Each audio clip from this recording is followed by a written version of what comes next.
Pablo Escobar ruled with fear. Everyone knew his name.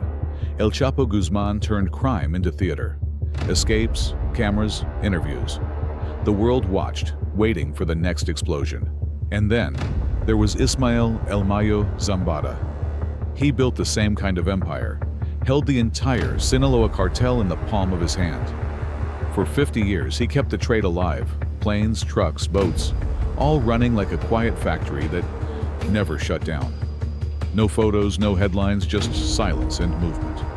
He never spent a night in a cell. Not one. But every kilo that crossed a border, every deal signed in the dark, carried his touch somewhere inside it. Presidents changed. Wars burned out. Rivals died or disappeared. El Mayo remained, calm, patient, invisible.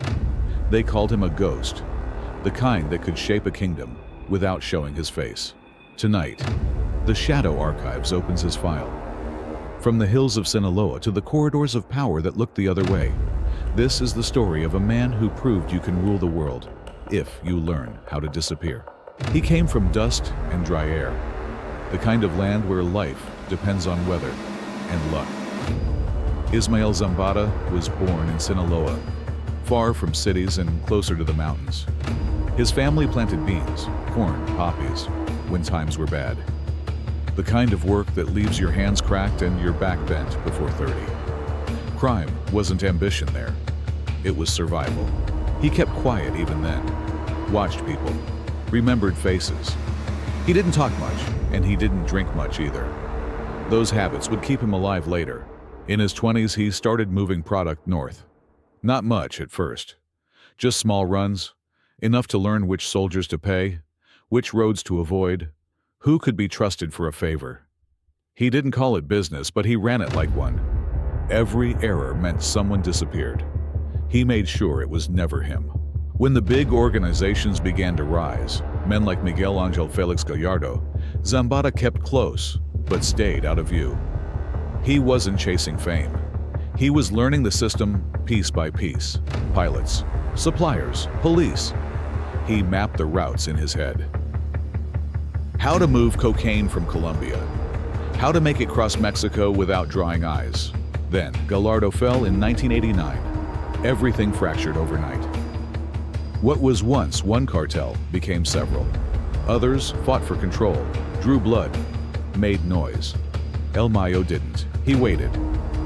Then he partnered with Joaquin Guzman, a man the world would come to know as El Chapo. One loved the camera, the other loved the silence. While Chapo built tunnels and headlines, Zambada built infrastructure. In the 1990s, Sinaloa turned into an organized network. Farms hid runways. Fishing boats hauled more than shrimp. Trucking firms registered under relatives' names moved both produce and powder. Even accountants were part of the system, balancing ledgers that no auditor could ever question. To the public, it looked like Sinaloa had simply learned business. Behind the curtain, it was exporting an empire. He ran meetings like a man running a company, not a gang. No shouting, no threats. He'd let others talk, then sum it up in one short sentence. That sentence ended the discussion. People said he didn't need to raise his voice. His pause was enough. The structure he built was hard to trace. Small groups, separate from each other. If one went down, the others never knew. Couriers didn't meet their bosses. Everyone only saw a fragment of the machine. When American agents drew charts, they couldn't find a center. There wasn't one. There was only him, somewhere in the fog, pulling invisible strings. As cocaine profits exploded, he turned logistics into art. Cargo ships, refrigerated trucks, even buses ran under his supervision. Money came back through shell companies, farms, hotels, construction sites. He registered them legally, paid taxes, donated to local schools. The numbers looked clean. Nobody asked what paid for the asphalt on those roads. By the early 2000s, Chapo had become the face of the business. El Mayo stayed the engine. Ports, airfields, labs, all under his command. He financed politicians quietly, kept local towns fed, and repaired roads after floods. It wasn't charity. It was maintenance. People who depend on you rarely betray you. In 1993, when El Chapo was captured, the press declared Sinaloa finished. But the shipments never stopped. Routes stayed open. Debts were paid. The organization didn't even slow down. When Chapo escaped years later, he returned to find the empire not only intact, but larger. That's when whispers began. El Mayo wasn't the right hand, he was the brain. He had one rule: no unnecessary war. Violence wasted time and attention. If someone wanted a route, he bought peace. If a rival made noise, he outpaid them. It wasn't morality, it was math. By the 2010s, he was old. Silver hair, a cane, but still there. Still giving orders that moved faster than satellites could track. Every major bust somehow linked back to his network. The world began to realize the man who'd never been caught was still running the largest drug operation on the planet. The new generation, the sons of El Chapo, Los Chapitos, wanted power their own way. Cameras, convoys, social media fame. Zambada had no patience for it. He drove old trucks, dressed like any farmer, and made decisions quietly. They represented noise, he represented order. For decades, that balance held. Then technology caught up.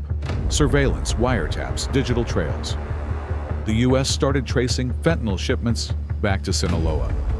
Zambada's name surfaced in reports again. Not his face, just his initials, his methods. His son, Vicente, flipped, turning witness. Yet the father adapted, switching to cash-heavy industries. Construction, transport, gas stations. Everything legal enough to blur the line. Raids came. Helicopters hovered over the hills. Soldiers combed safe houses. Each time, they found warm coffee, but never him. Some said farmers warned him with bonfires, others with phone calls. Maybe it was folklore, or maybe his reach was simply that deep. Outside, Mexico tore itself apart with cartel wars. Inside Sinaloa, his faction stayed calm, efficient, cold. That was his signature. Even as old allies died or vanished, he kept the business steady.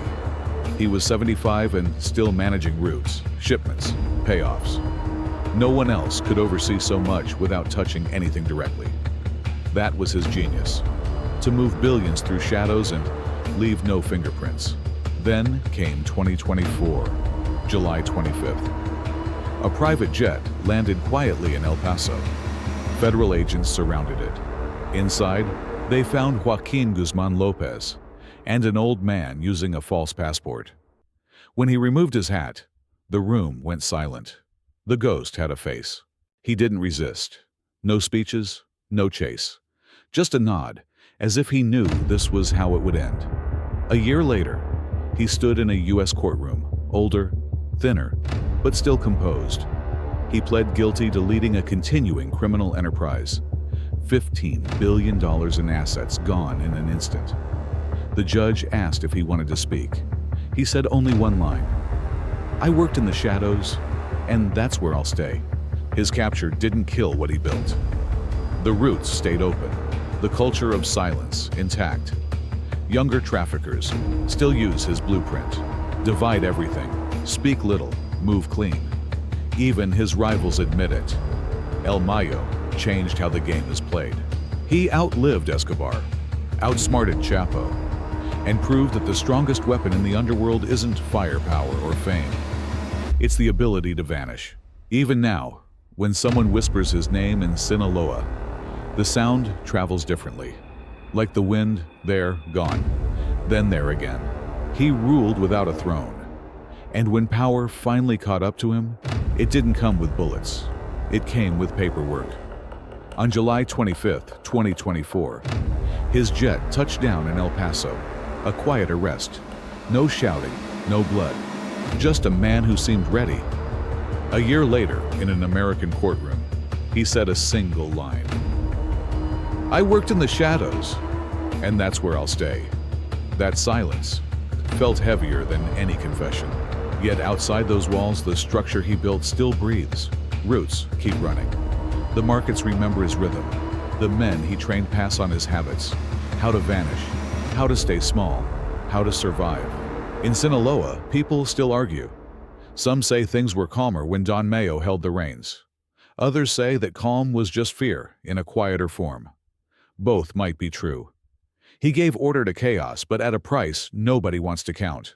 Now he's gone, but the blueprint remains. Divide, pay, stay quiet. That was his gospel, and it outlived him.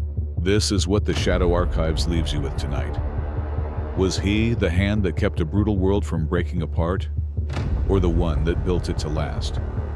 Either way, his kingdom still whispers. Because silence doesn't die, it spreads.